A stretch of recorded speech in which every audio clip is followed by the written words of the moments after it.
안녕하십니까. 네, 2016년도 변호사 시험 31번부터 40번까지. 첫 번째 31번. 갑은 A를 강간죄로 고소를 하였고, 관할검찰청 검사는 사건을 수사한 후에 성폭력범죄 처벌 등에 관한 특례법 위반으로 A를 기소하였다. 기소행위는 뭐에 해당합니까? 기소행위는 처분에 해당하죠. 검사는 행정청의 지위를 가지고 있고, 검찰의 의사를 결정할 수 있는 권한하고 표시할 수 있는 권한을 가지고 있는 행정청이 맞습니다. 행정처분에 해당하고, 그 후 갑은 관할검찰청 검사장 을에게 이 사건 공소장의 공개 요구를 정보공개 청구를 제출하였다. 공개를 요구하는. 첫 번째, 갑이 청구한 공개 대상 정보가 공소장 원본일 필요는 없다. 뭐 항상 나오는 얘기죠. 원본일 필요는 없다. 맞는 얘기가 되겠고요. 4번도 가능하겠고, 이건 공소장이냐 아니냐가 중요한 문제가 아닙니다. 그죠? 정보공개는 원래 원본일 필요는 없는 것이죠. 공소장의 내용을 인터넷 검색 등을 통해서 쉽게 알 수 있다면 을은 그 이유를 들어서 갑의 정보공개 청구를 거부할 수 있다. 널리 알려진 정보라거나 인터넷을 통해서 검색이 가능한 정보라거나 라는 문제는 공개 여부를 판단하는 기준이 되는 것은 아니라고 했습니다. 세 번째는 위 공소장에 폐기되어 존재하지 않게 되었다면 공소장을 더 이상 보유 관리하고 있지 아니하다는 점에 대한 입증 책임은 을에게 있다. 지금 검사장 을이 공공기관이 되고 있는 거고요. 갑이 A를 고소를 하였고 공개 청구했던 건 갑이네요. 그렇죠? 청구인이 갑이다. 청구인이 갑이고 그 다음에 공공기관이 을이고 지금 이렇게 돼 있는 상태죠. 입증 책임 관련된 문제고, 그 정보를 보유하고 있을 것이다라는 개연성, 상당한 개연성이 있다. 보유 개연성에 대한 문제는 누가 청구인이 그것을 주장하고 입증을 해야 되는 부분이고요. 그 다음에 현재는 보유 관리하고 있지 않다.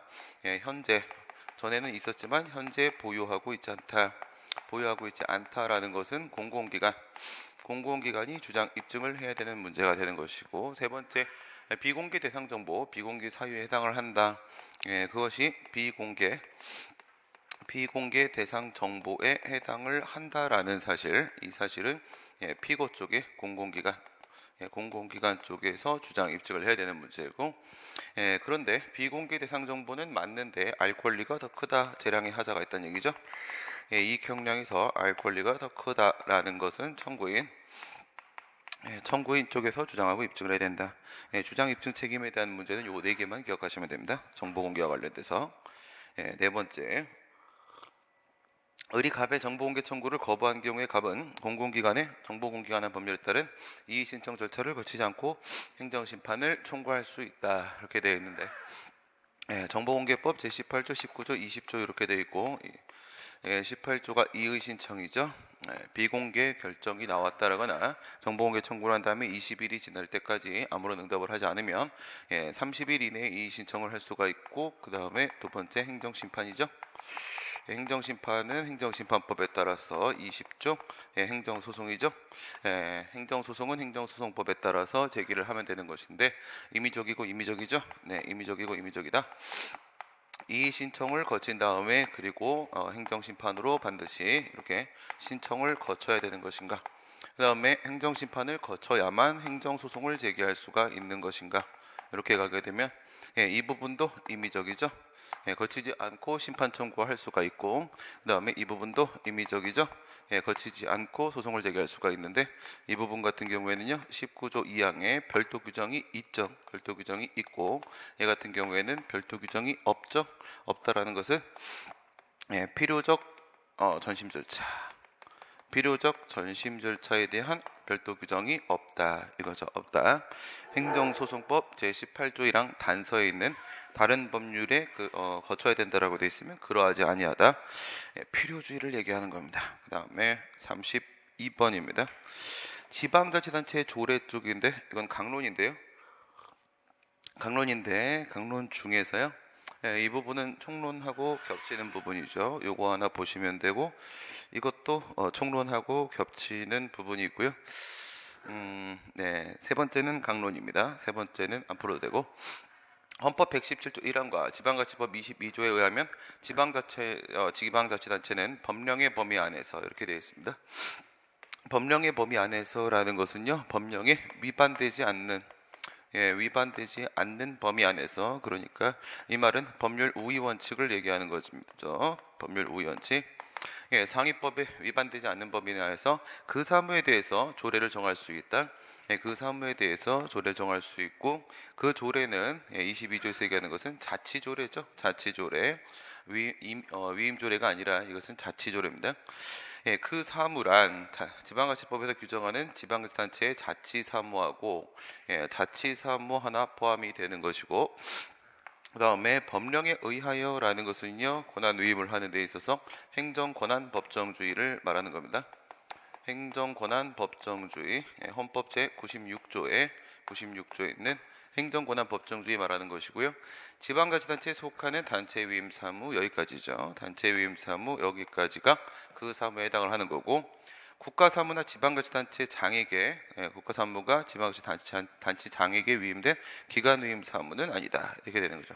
이 부분 같은 경우에는 조례를 만들 수는 있지만 그런 건 우리가 자치조례라고 부르지 않고 위임조례라고 얘기를 하게 됩니다.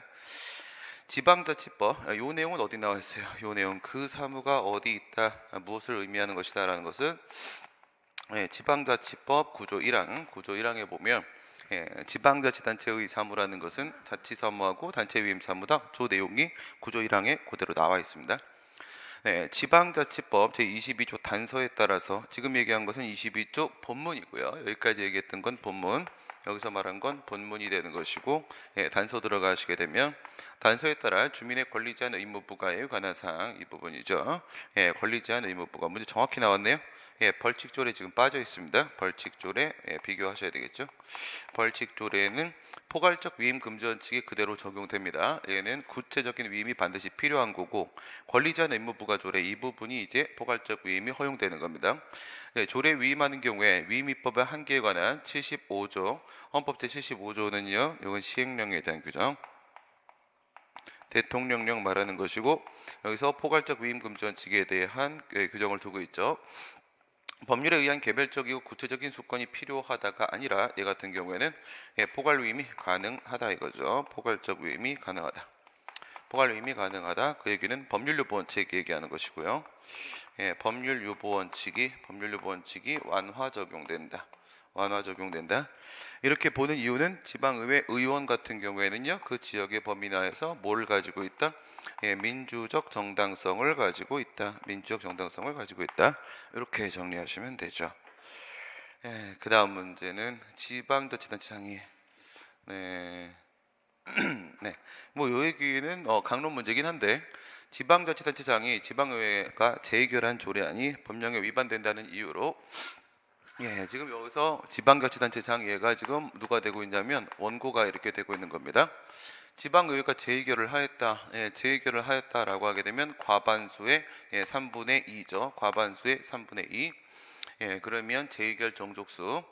법령에 위반된다. 소송이기 때문에 뭐는 해당 사항이 없어요. 부당은 해당 사항이 없고, 위법할 때만 소송에 제기할 수 있고, 그다음 조례안 재의결 무효확인 소송 같은 경우에는 1심 법원이, 조례안 재의결 무효확인 소송은 1심 법원이 대법원이 되는 것이고, 대법원에다가 소송을 제기할 때 그 제소 기간은 20일이 되는 것이고, 이건 기관 소송이죠. 재의결된 조례안에 대한 통제를 들어가고 있어요. 아직까지 공포에서 효력이 발생한 건 아닙니다. 조례안에 대한 통제를 들어간다라고 했으니까 이거는 내부 통제에 해당을 한다, 이렇게 볼 수 있겠고, 일부 조항만의 위법이 있다라고 하더라도 재의결된 전부의 효력이 부정되는 것이다. 조례는 전체로서 무엇을 이루게 된다? 전체로서 하나의 일체를 형성을 하게 된다. 따라서 일부분에 대한 효력 제거는 불가능하다, 이렇게 보시면 되겠습니다. 33번입니다. 공무원의 신분에 관한 설명. 공무원법에 대한 문제인데 총론입니다. 공무원법에 대한 문제인데 이거는 행정법 총론에 해당하니까 같이 보도록 하겠습니다. 임용 당시에 임용 결격 사유가 있었다고 하게 되면 비록 임용권자의 과실에 의하여 임용 결격자임을 밝혀내지 못하였다라고 하더라도 이렇게 되어 있습니다. 그러면 임용 당시에 임용 결격 사유에 있었다. 결격 사유요. 국가공무원법이라고 하게 되면 국공법. 국가공무원법은 몇 조에 있냐면 33조에 69조 이렇게 되는 거죠. 그다음에 지방공무원법, 지공법, 지공법은 31조에 61조 이렇게 들어가죠. 그다음에 경찰공무원법, 경공법은 7조에 21조 이렇게 들어가죠. 앞부분에 있는 거 33조 같은 경우에는 결격 사유에 대한 규정이 되는 것이고 31조 7조도 그렇죠. 그 다음 뒤쪽에 69조 61조 21조 이건 당연퇴직에 대한 규정이 됩니다. 이 당연퇴직에 대한 규정이 임용 시점에도 적용된다. 임용 당시에도 그대로 적용돼서 비록 임용권자의 과실에 의하여 임용권자가 밝혀내지 못했다는 거죠. 임용권자의 과실에 의하여 요거는 명백하지 않다는 거죠. 명백하지 않다. 그 공무원에게 임용 대상되는 그 공무원에게 결격 사유가 있다는 사실이 명백하지 않다. 일반 국민의 관점에서 명백하지 않다. 아무리 그렇다 하더라도 양보 구문이 들어오면서 명백하지 않으면 원래는 취소 사유인데 그런데 무효 사유로 본다. 이게 지금 판례 입장이죠. 판례가 뭐라고 얘기했냐? 이것은 절대적인 소극적 요건이다. 이렇게 얘기했죠. 절대적인 소극적 요건이다. 절대적인 소극적 요건이라고 얘기하는 건 뭘 말하는 거야? 결격 사유면 당연히 소극적 요건인데 절대적이다 이렇게 얘기한 거야. 절대적이다 이렇게 얘기를 했다는 것은 중대 명백성설을 적용하지 않겠다. 중대 명백성설을 적용하지 않겠다. 얘는 절대적인 요건이기 때문에 그냥 바로 무효로 보겠다. 이렇게 처리를 했던 것이고요. 지방공무원의 동의 없는 전출명령은 위법해서 취소가 되어야 하므로 전출명령, 다른 지방자치단체로 전출시키는 전출명령은 공무원 관계의 변경을 가하게 되죠. 공무원 관계의 변경을 가하게 되기 때문에 요거는 뭐에 해당한다? 처분에 해당한다. 처분에 해당한다. 위법하여 취소가 되어야 되므로 전출명령이 적법함을 전제로 내려져야 됩니다. 적법함을 전제로 내려진. 그러니까 취소가 되어야 된다라는 것은요, 유효한 게 맞다 이거야. 유효한 건 맞다. 그래서 얘가 원래는 A라는 지방자치단체, 지자체 소속 공무원이었는데 B라는 지방자치단체, 지자체로 무엇을 시켰다? 전출을 시켰다. 전출 명령을 하였다 이거야. 그렇지만은 전출명령 이거 자체는 유효한 것이지만 그렇다 하더라도 적법함을 전제로 내려진 당의 지방공무원에 대한 징계 처분은 징계 양정에 있어서 재량권을 일탈해서 위법한 것이다. 적법함을 전제로 내려줬다라고 했으니까 지금 전출명령이 동의가 없죠? 동의가 없다. 동의가 없으면은 이것은 위법합니다. 위법하다. 위법하다는 점을 고려했을 때 징계 양정에서 재량권 일탈 문제가 생긴다. 비례원칙 위반이 발생할 수 있습니다. 그 다음 직위해제 처분은 공무원에 대한 불이익 처분이기 때문에 직위해제 처분은 동일한 사유에 대하여 직위해제 처분이 있은 다음에 해임 처분이 있었다면 일사부재리 법률에 위반된다. 똑같은 제재를 두 번 한 것이냐 그걸 물은 것인데요. 그건 아니죠. 이렇게 비교를 하셔야 됩니다. 직위해제 사유가 이제 점차적으로 계속 늘어나긴 하는데 국가공무원법 같은 경우에는 73조의 3에 직위해제에 대한 규정이 있습니다. 직위해제 같은 경우에는 무엇이 있을 때 징계 사유가 있을 때도 직위해제 할 수 있겠고 그 다음에 형사 기소가 되었을 때 형사 기소가 공무원이 되었을 때도 직위해제를 할 수 있고 또 직무 수행 능력이 부족할 때 직무 능력이 부족할 때 등등등 이럴 때 이제 직위해제를 하게 되는데 이 부분을 생각을 해보시게 되면 징계 사유가 있어서 징계위원회 회부가 됐습니다. 징계위원회 회부가 돼서 그것을 사유로 해서 직위해제 처분이 나왔습니다. 그 다음에 뭐가 나왔냐? 해임 처분이 나왔죠. 징계 처분. 징계 처분이 나왔다. 징계 처분이 나왔다. 그다음에 여기서는요, 해임 처분이 나왔다. 이렇게 되면은 이게 마치 서로 연결되어 있는 것처럼 느껴질 수도 있겠지만은 이게 만약 이렇게 연결되어 있는 거라고 하게 되면 하나의 징계 사유에 대해서 요게 직위해제, 징계 처분 이렇게 두 가지가 나온 거잖아요. 요것도 나왔다, 요것도 나왔다 이렇게 될 수도 있는데 그렇게 보는 게 아니죠. 직위해제 같은 경우엔 징계 사유가 있어서 그런 게 아니라 실제로는 이 세 개를 다 이렇게 공통점을 보시게 되면 얘는 정상적인 공정한 업무 수행입니다. 공정한 업무 수행이 불가능하다라고 라고 판단이 돼서 직위해제를 하는 것이기 때문에 직위해제를 하는 거하고요. 그 다음에 너한테 비위행위가 있다라고 해서 징계처분을 하는 것은 완전히 별개입니다. 완전히 별개입니다. 그렇기 때문에 하자승계도 안 된다. 이렇게 판례가 보고 있는 거죠. 직위해제하고 해임처분은 완전히 별개 행위다. 따라서 하자승계도 안 된다. 일사부재리 원칙에도 위반되지 않는다. 이렇게 보는 거고, 국가공무원이 법정 연가 일수의 범위 내에서 연가를 신청했다고 하더라도 그에 대한 소속 행정기관의 허가가 있기 전에는 근무지 이탈하는 행위는 특단의 사정이 없는 한 국가공무원법 위반돼서 징계 사유가 되는 것이다. 허가가 나와야 되죠. 이건 딱히 설명할 부분이 없습니다. 허가가 있어야 되는데 신청만 한 거 가지고는요 법적 효과가 발생하는 건 아니지 않습니까?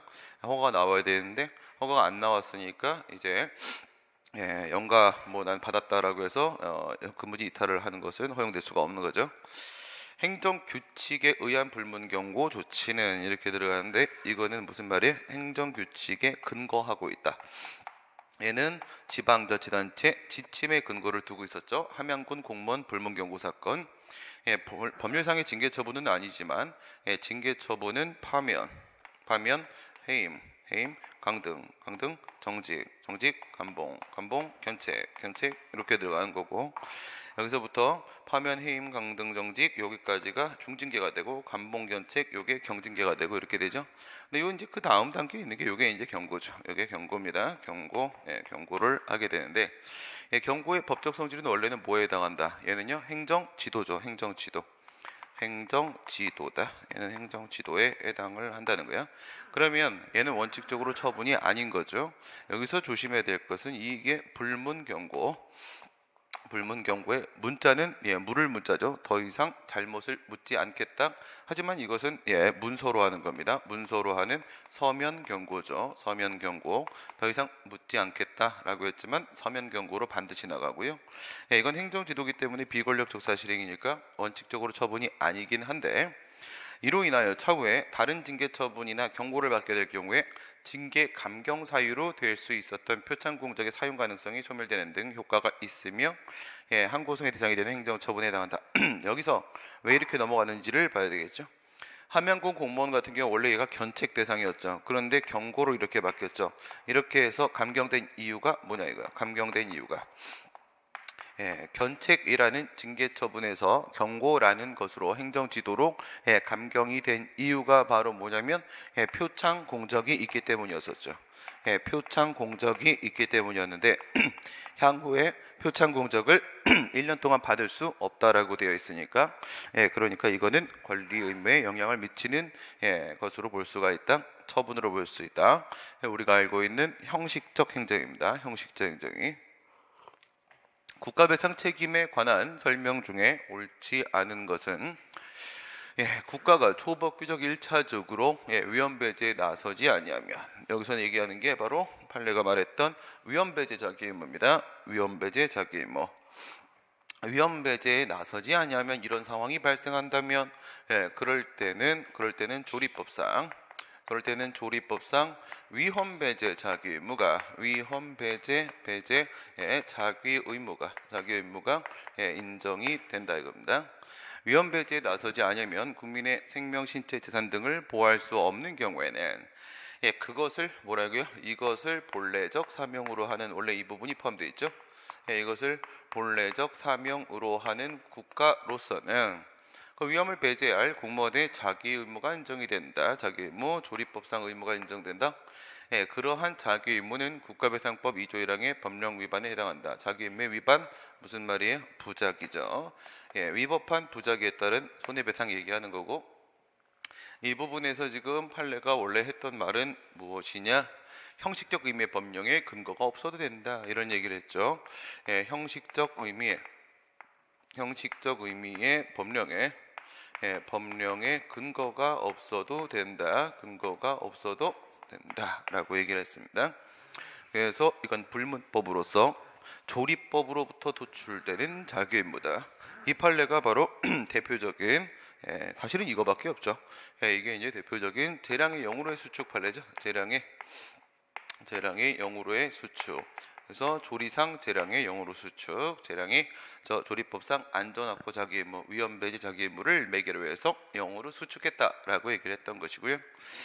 공무원에게 부과된 직무상 의무의 내용이 우선은 의무가 있어야 될 테고요. 그 의무의 내용이 권리로 연결이 될 수 있겠는가? 이런 얘기를 하는 거죠.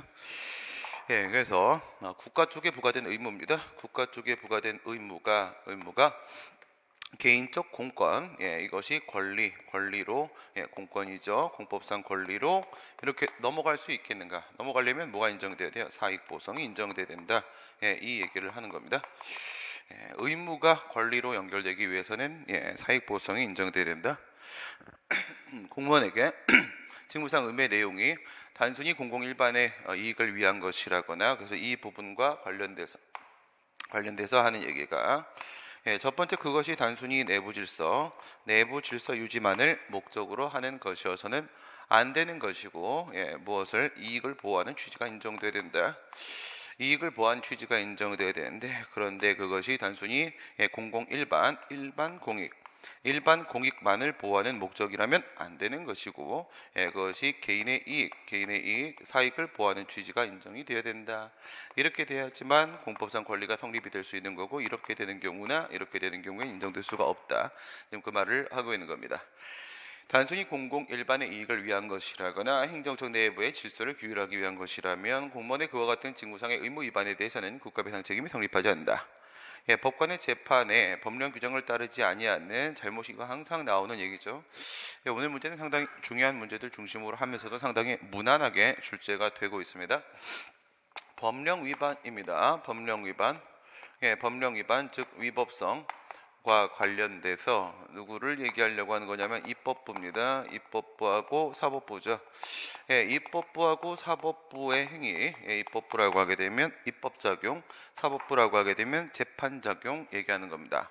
그래서 여기서는 입법작용, 국회의 입법작용 문제가 있고 그 다음에 얘 같은 경우에는요 재판작용, 법관의 재판작용의 문제가 있는데 우선 기본적으로는 얘네들 같은 경우에도 뭐에 포함될 수 있습니까? 직무행위에 포함되죠. 국가배상법 2조 1항 본문 전단에 직무행위는 공법행위죠. 직무행위에 포함되는 것은 맞다.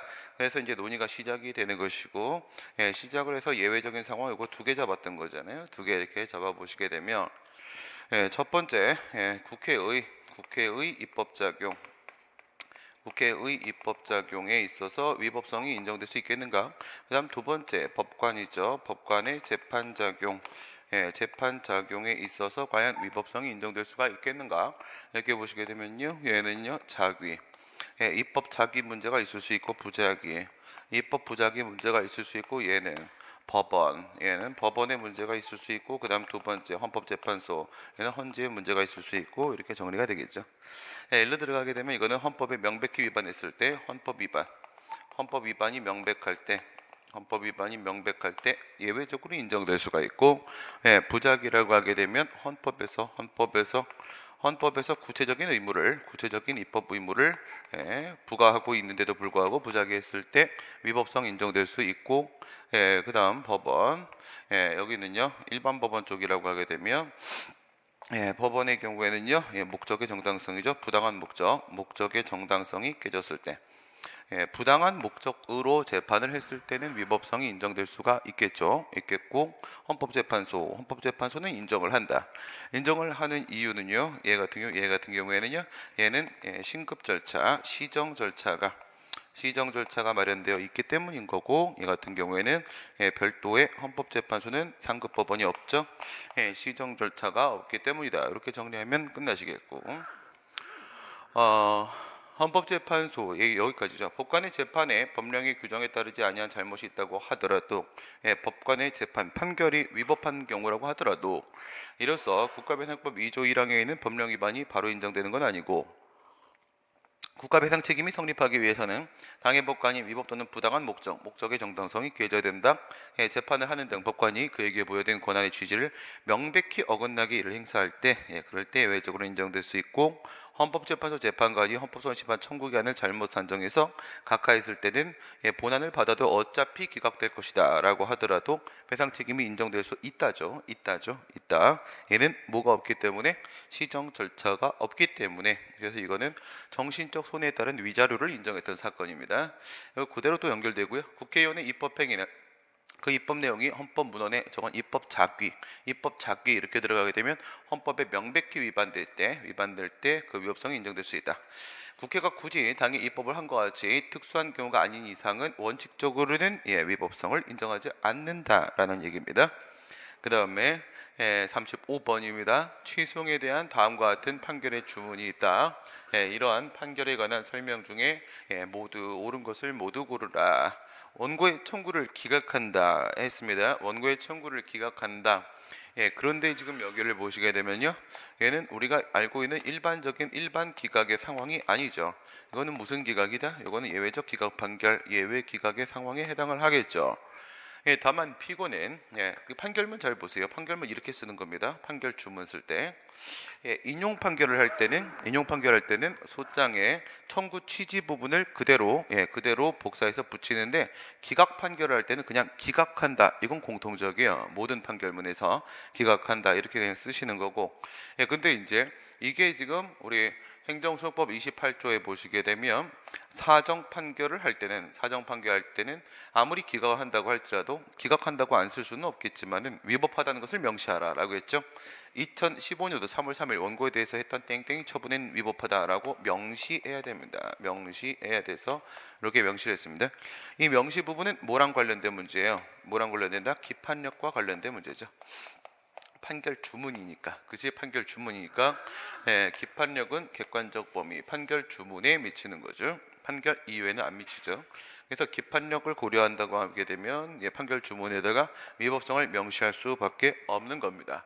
그러니까 이 사정 판결이라는 게 위법한 처분이 적법한 처분으로 이렇게 전환되는 것이 아니다라는 의미가 되죠.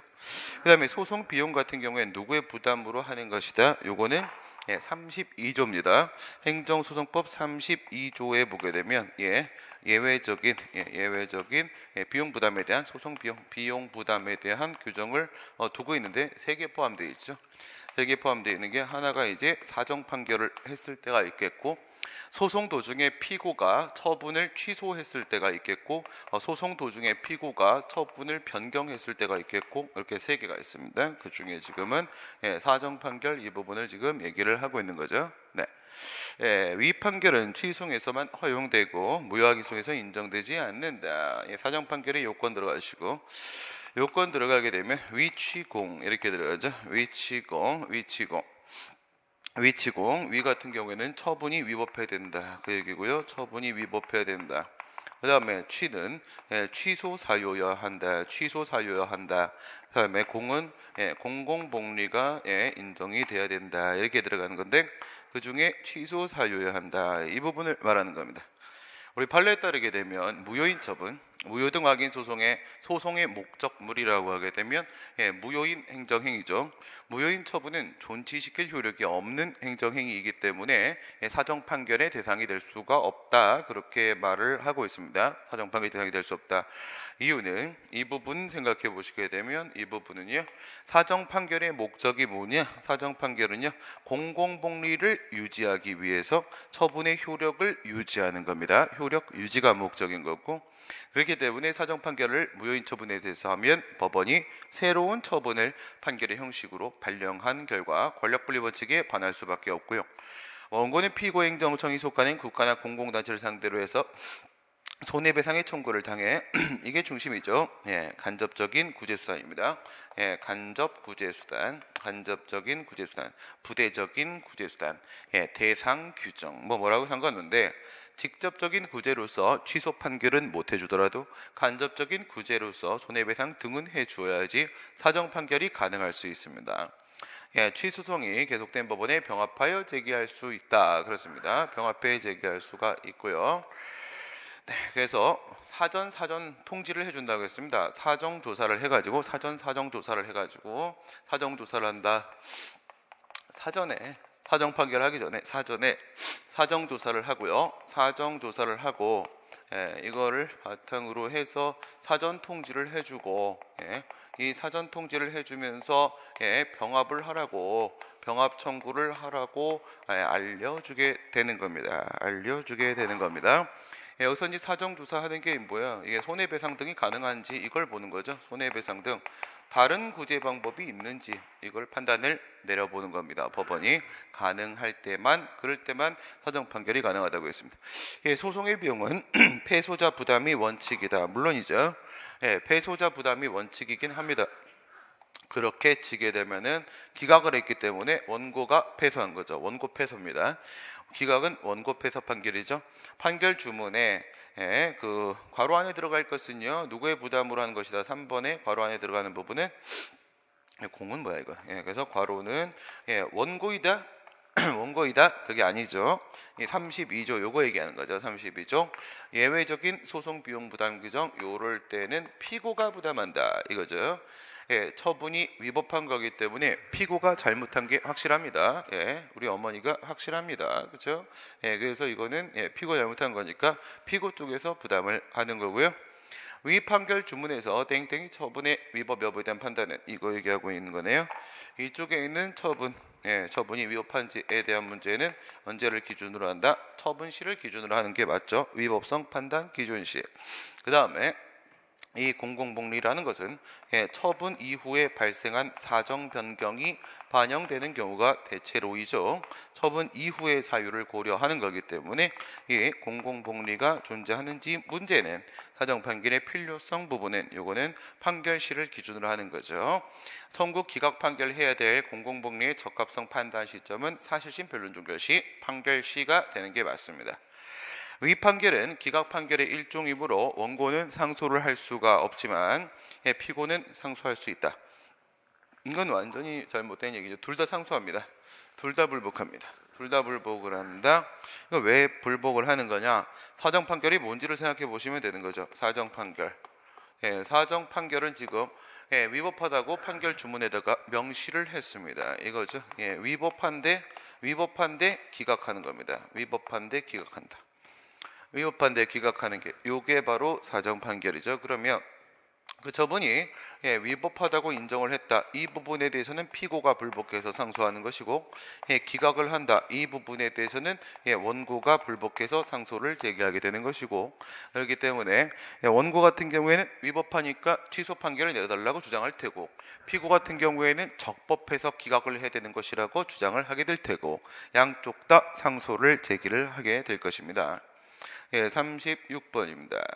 공법상 부당이득에 관한 설명 중에 옳은 것을 지방자치단체 장애 변상금 부가처분 변상금은요 무단 사용 등에 대해서 100분의 120%만큼 100분의 120만큼의 사용료에 대한 100분의 120의 금전을 부과하는 게 바로 변상금이죠.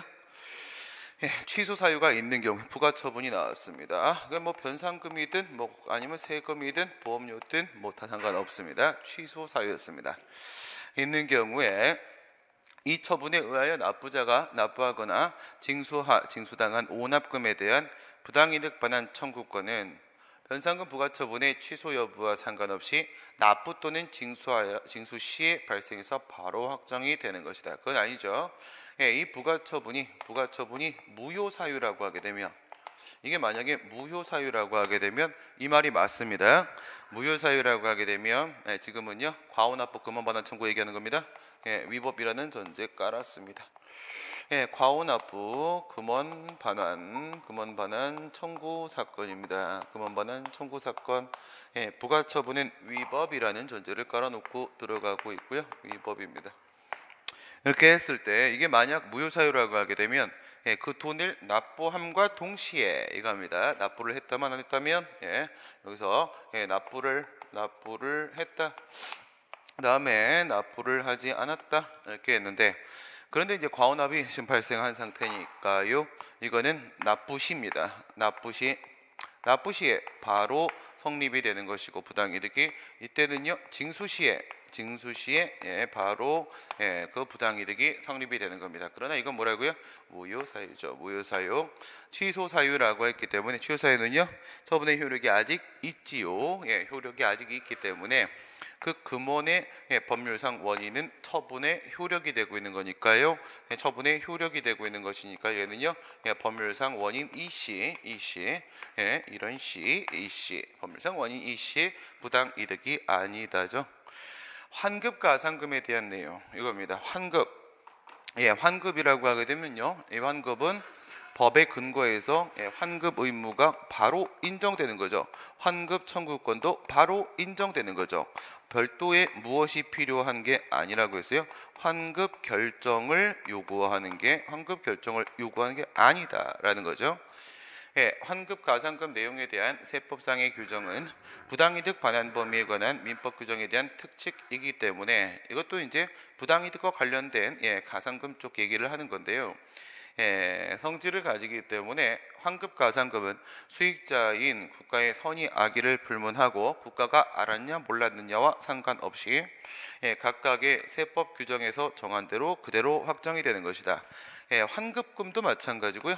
두 개 똑같은 거예요. 환급금, 그 다음에 환급 가산금 둘 다 마찬가지입니다. 가산금, 이자죠, 이자.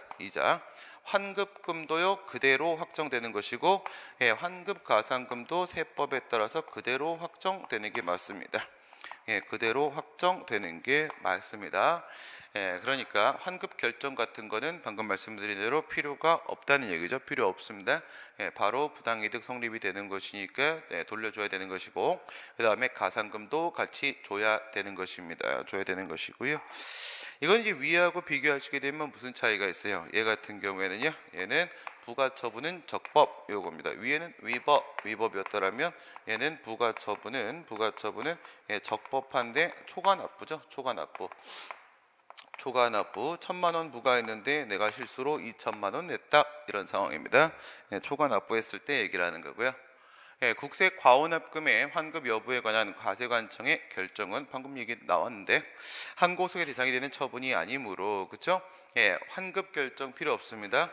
환급 의무, 환급 청구권은 법의 근거에서 바로 확정되는 것이기 때문에 환급 결정이 필요한 게 아니고 환급 결정을 한다고 하더라도 그 환급 결정은 환급 의무 청구권 있다는 사실을 다시 한번 확인하는 관념의 통지에 불과합니다. 사실행위죠. 환급 거부 결정을 했다고 할지라도 거부 처분 취소를 다툴 수가 없다. 그렇죠. 환급 결정도 처분이 아니고 환급 거부도 처분이 아니기 때문에 항고 소송을 제기할 문제가 아니고요. 일반적인 세금이라거나 아니면 보험료 같은 경우에는 부당이득 반환 청구소송을 제기해야 되는 것이고 부가가치세라고 하게 되면은 그땐 부당이득 문제가 아니고 당사자 소송을 제기해야 되는 것이죠. 토지 수용 재결에 대해서 불복 절차를 취하지 아니함으로써 그 재결에 대해서 더 이상 다툴 수 없게 된 경우에 사업시행자는 지금 뭐라고 했어요? 다툴 수 없게 되었다. 더 이상 다툴 수 없게 되었다는 얘기는요. 수용 재결에 대해 불가쟁력이 발생했다는 얘기죠. 불가쟁력이 발생을 했다. 사업시행자는 그 재결이 당연 무효이거나 취소되지가 않는 이상은 보상금을 지급받은 자에 대해서 부당이득이라고 해서 반환을 구할 수는 없는 것이다. 이렇게 되어 있는 거죠. 맞는 얘기죠. 사업시행자가 얘한테 얼마를 준 거야? 토지 소유자한테 몇 억을 줬다? 뭐 한 5억을 줘볼까요? 5억 가져라. 야, 퉁 이렇게 줬어요. 그게 줬는데 사실은 알고 보니까 4억이어야 돼요. 이게 아닌 거예요. 이게 아닌 거고 4억을 줘야 되는 거였습니다. 이런 억 같은 이라고 그래서 억을 돌려받아야 되는데 이와 같이 4억, 5억을 주었던 법률상 원인은 수용재결이잖아요. 수용재결. 토지수용위원회의 수용재결이라는 처분 아니겠습니까? 처분이죠. 처분. 이건 뭐야? 법적 성질이 과장 밑에 계장 밑에 대리네요. 그렇죠? 대리에 해당을 하죠. 따라서 이 수용재결이 제거되지 않는 이상은요, 사업시행자는 5억 써 있으면 5억 줘야 되는 거 맞는 거죠. 이거를 취송을 통해서 제거를 해줘야 될 필요가 있는 겁니다. 죄송합니다. 취송이 아니라 저거는 뭐야? 보상금 감액 청구 소송, 보상금 감액 청구송을 통해서 보상금의 금액을 5억에서 4억으로 바꾸지 않은 이상은 그 나머지 1억을 돌려받을 수는 없는 상태죠. 행정의 실효성 확보 수단에 관한 설명. 지방자치단체가 자치사무를 처리하는 경우에 당해 지방자치단체는 국가기관과는 별도로 국가기관과는 별도로 독립한 공법인이기 때문에 이지만 양벌 규정에 의해서 우리는 양벌 규정이 적용되죠. 양벌 규정에 의한 처벌 대상의 대상이 되는 법인에 해당한다죠. 한다. 양벌 규정이 지방자치단체에게 적용될 수 있는가? 이거를 지금 물어보려고 하는 건데, 자치사무잖아요. 지금 이건 자치사무네요. 자치사무. 그쵸? 자치사무라고 하게 되면 얘는 국가기관의 지위에서 움직이고 있는 게 아니기 때문에 독립된 법인이죠. 독립된 법인이고 그 지방공무원의 사용자죠. 사용자이기 때문에 관리감독의 소홀에 따른 양벌 규정에 적용이 될 수가 있는 건데 그게 아니라 어떨 때는 안 되는 거라고 했어요. 어떨 때는 국가사무가 그것이 지방자치단체 장에게 기간 위임됐을 때, 그것이 기간 위임됐을 때는 그때는 지자체장이 사실 지자체장의 지위에서 지자체를 대표해서 행위를 한 게 아니라 국가기관의 지위에서 행위를 한 거니까 국가가 국가한테 자진납세, 떼치 이런 거는 못하는 거니까 자치사무에 대해서는 양벌 규정이 적용될 수 있어도 국가사무의 기간 위임 사무에 대해서는 양벌 규정이 적용될 수가 없겠죠. 통고 처분은 통고 이행을 강제하거나 그 상대방의 권리의무에 형성하지 않는다. 이 말은 뭐야? 통고 이행을 강제하거나 상대방에게 권리 의무를 형성하는 문제가 아니다라는 것은요. 통고 처분, 즉 범칙금 부과가 나왔죠. 범칙금 부과가 나왔을 때는요. 법정 기간 동안에 납부하지 않고 있으면 자동으로 통고 처분의 효력이 소멸할 거 아니겠습니까? 그래서 이거는요. 임의적 승복 여부가 통고 처분의 효력 요건이 되죠. 효력 요건이 되고 있다.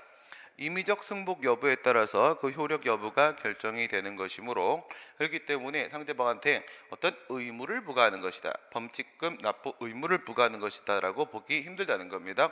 그러므로 이건 처분이 아니다. 건물 철거 대집행 개고 처분을 1차로 고지한 다음에 1차 근데 지금 개고를 얘기했죠. 개고를 얘기했는데 무엇도 마찬가지라고 했어요. 판례가 독촉, 그렇죠? 독촉. 강제 징수에 있어서 독촉도 마찬가지고 대집행에 있어서의 개고도 마찬가지인 거고요. 최초 독촉과 최초 개고만 처분이 되는 거죠. 성질은 준법률 행위적 행정에서 통제입니다. 통제. 2차, 3차 개고, 2차, 3차 독촉은 처분이 아니다 이거죠. 건물 철거 의무는 각 회차마다 발생을 하는 거가 아니고요. 발생하는 게 아니고 회차의 개고 처분이 모두 행정처분에 해당을 한다. 행정처분 전부 다 아니죠. 1차 것만 처분입니다. 행정법규 위반에 대한 제재로서 가하는 영업정지 처분은 반드시 현실적인 행위자가 아니라도 법령상 책임자로 규정된 자에게 부과가 되는 것이고 특별한 사정이 없는 위반자의 고의과실이 없더라도 부과할 수가 있는 것이다.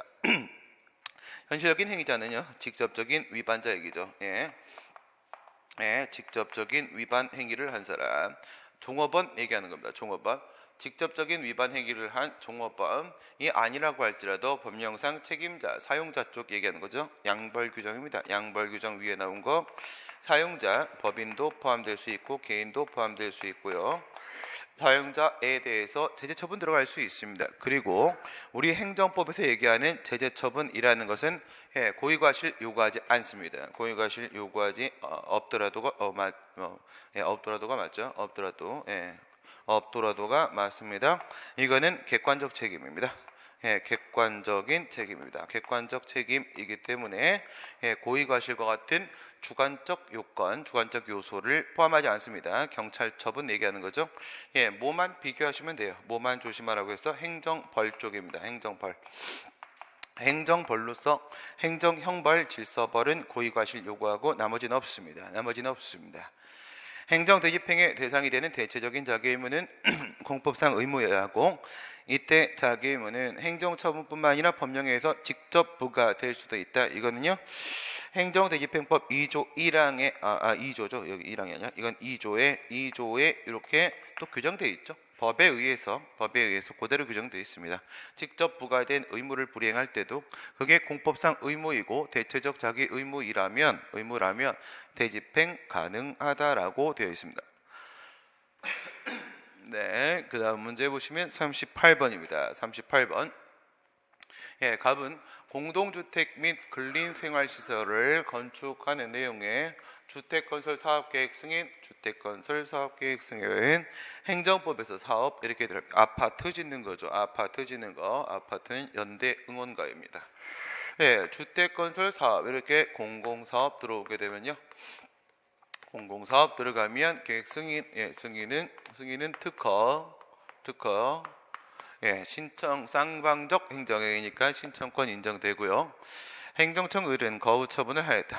이에 갑이 거부 처분 취소를 제기하여 승소 판결을 받았고, 예, 그러면 기속력으로서 재처분 의무가 부과가 되겠죠. 그 판결이 확정이 되었다. 이에 관한 설명 중에 옳지 않은 것은 이 판결의 취지에 따른 재처분 의무를 이행하지 않는 경우에 갑은 제1심 수소법원에 간접강제를 신청할 수가 있다. 이렇게 되겠습니다. 판결의 취지에 따른 재처분 의무, 기속력 부과가 되겠죠. 적극적인 의무, 자기 의무입니다. 행정소송법 30조 2항의 재처분 의무. 근데 이제 그걸 불이행을 했다 하게 되면은 간접강제 신청은요, 이건 뭐 판결 확정이 1심에서 끝나버릴 수도 있기 때문에 1심으로 가는 것밖엔 방법이 없어요. 1심 법원에다가 가는 거고, 간접강제, 간접강제라고 하게 되면 뭘 말하는 겁니까? 자진이행유도죠. 자진이행유도, 스스로 의무를 이행하도록 유도를 하는 겁니다. 금전을 무기로 해서 압박을 가하게 되는 것이죠. 제재력의 행사입니다. 제재력의 행사. 반대는요, 직접적 강제수단. 직접 강제는요, 동일상태 실현이죠. 동일상태 실현. 그것은 집행력의 행사. 우리 항상 이렇게 비교를 해왔는데요. 간접강제를 신청을 할 수가 있겠죠. 취소이니까요. 그렇고 우리 재처분을 하더라도 그것이 거부처분에 대한 취소의 확정 판결의 기속력이 위반되는 경우에 이렇게 얘기를 했는데요. 재처분을 하기는 했습니다. 하기는 했는데 이랬을 때 취소 판결의 기속력이 위반된다. 이렇게 됐을 때 이 기속력은 재처분 의무가 아니죠. 얘는 반복금지 의무가 되는 겁니다. 반복금지 의무. 동일한 과오를 범해서는 안 된다라는 부분이 재처분 의무에 녹아 있지요. 녹아 있지요. 그렇기 때문에 위반은 부작위를 위반하는 거니까 이건 반복금지 의무에 위반됐을 때 간접강제를 신청할 수 있다. 그렇습니다. 얘 같은 경우에는요. 기속력에 위반돼서 무효인 재처분, 요거 얘기하는 거죠. 기속력에 위반돼서 무효인 재처분이라고 하게 되면 무효인 재처분은 판례가 이것은 재처분을 하지 아니한 것이나 마찬가지다. 이렇게 얘기를 했죠. 그죠? 네. 이것은 재처분을 하지 않은 것이나 마찬가지다. 해서 간접강제 신청 요건으로 인정을 했는데 판례가 어디서는 인정을 안 했습니까? 어디서는 CF는요. 직접강제죠. 직접강제. 행정심판법 제50조 1항에는 직접강제 직접처분제도 얘기하는 겁니다. 직접처분제도에서는 재처분만 했으면 직접처분은요 절대 신청할 수가 없습니다. 이쪽은 요건이 조금 더 엄격하죠. 간접강제하고 비교를 해놓으시고 우리 재처분 의무를 이행하지 않아서 간접강제 결정이 행해진 경우에 간접강제 결정, 배상명령 얘기하는 거죠. 배상명령. 의무이행 기간이 경과한 후라도 의리 판결의 취지에 따른 재처분 의무를 이행을 한다면 배상금의 출심은 허용되지 않는다. 기억해 놓으시고요. 이미 배상명령 결정이 나왔어요. 배상 결정이 나와서 이에 따르게 되면요, 국가가 국민에게 그 배상금을요, 만약에 5천억, 이렇게 하면 5조인가? 네, 5조 주는 걸로 합시다. 5조 주는 거야. 5조를 줘야 되는데, 1000만 년 뒤입니다. 1000만 년 뒤. 그래서 이제 우리나라가 없어지고 막 이렇게 한다면, 그래갖고 그때가 제처분을 했다? 그래도 배상금 1도 못 받아요. 1도 못 받아. 엄청 싸가지 없는, 싸가지 없는 규정이죠. 싸가지 없는 판결입니다. 이러면 안 되죠. 배상 결정이 나온 부분은 돈을 줘야 되는 겁니다. 우리는 그렇잖아요. 우리는 이행강제금 결정 나오면 의무를 이행해도 그 부분은 돈을 줘야 되는 거잖아요. 근데 얘네는 그렇지 않습니다. 판례에 따르게 되면 얘들은요, 언제까지라도 지구가 사라지고 새로운 지구가 만들어진 다음에 두 번째, 세 번째, 네 번째 지구에서 제처분 의무를 이행해도 돈은 1도 주지 않겠다. 그럼 사실 안 주겠다는 거잖아요, 지금. 그렇죠? 네. 이럴 땐 법 큐나 먹어라. 이런 얘기고요. 위 취소의 계속 중에 관련 법령이 개정이 되었고 개정 법령이 이미 주택건설 사업계획 승인을 신청 중인 사안에 대해서는요. 종전의 경과 규정 이겁니다. 종전의 경과 규정. 종전 규정에 따른다라는 경과 규정이 있다. 종전 규정 구법에 따라라. 구법에 따라라는 경과 규정이 있음에도 취소 판결이 확정된 다음에 그다음에 개정 법령을 적용을 해가지고요. 다시 거부 처분을 한 경우에 간접 강제를 신청할 수 있다. 이건 어디랑 연결되는 겁니까? 위에 거 이거죠. 2번이요. 2번 요게 이렇게 연결되는 거. 2번. 재처분을 했다고 하더라도 그게 만약에 기속력에 위반되면 간접강제 신청할 수가 있죠. 근데 얘가 다시 재거부 처분을 했다 이겁니다. 재거부 처분, 재처분을 했죠. 기속력에 위반되는지를 봐야 되겠죠. 근데 지금 법령이 개정됐으니까 처분 이후에 법령 개정이 있으니까 기속력의 적용 범위, 시간적 적용 범위를 벗어났다라고 볼 여지도 있겠지만은 거기다 한번 꺾기 들어간 거, 꺾기가 바로 경과 규정입니다. 경과 규정이 있기 때문에 그 개정 법령을 적용 안 합니다. 국법을 적용한다는 거죠. 뭐라고 기억하라고 했어? 경과 규정이 있으면 법령 개정은 없는 거다. 이렇게 뭐라고 했습니다. 경과 규정이 있으면 당해 사건의 범위 내에서는 법령 개정을 없는 것으로 그냥 취급하시면 된다고 했습니다. 만약 갑이 의뢰 거부 처분에 대해 무효확인송을 제기하여 무효확인 판결이 확정된 경우에 취소 판결의 재처분 의무에 관한 규정, 간접강제에 대한 규정이 준용이 된다. 준용이 지금 안 되고 있어요. 안 되고 부작위 미흡확인송에는 준용이 되는데 무효확인송에는 준용이 안 되고 있습니다. 이거는 개정안에는 포함이 되어 있어요. 행정소송법 개정안에는 이건 입법 불비입니다. 입법 불비 잘못된 건데 하지만 우리 판례는 어떻게 봐요? 우리 판례는 법에 근거 없으면 그냥 인정을 안 하니까 우리 판례는 거부 처분에 대한 무효확인 소송에서는요 간접 강제를 인정을 안 합니다. 그냥 안 합니다. 우리 판례는 법대로 한다. 법대로 한다 이거예요. 39번 A 국립대학교 교원입니다. 국립대학교 교원은요. 교원 그러면 유치원 교사부터 초등학교, 중학교, 고등학교 교사에다가 대학교 교수님까지 전부 다 우리가 교원이라고 하죠. 교원. 가르칠 교자에다가 1, 2, 3, 4 할 때 영어의 원입니다. 영어의 원, 1, 2, 3, 4. 그래서 가르치는 사람은 한 번에 다 교원이라고 부르자. 라고 하면 안 되겠죠.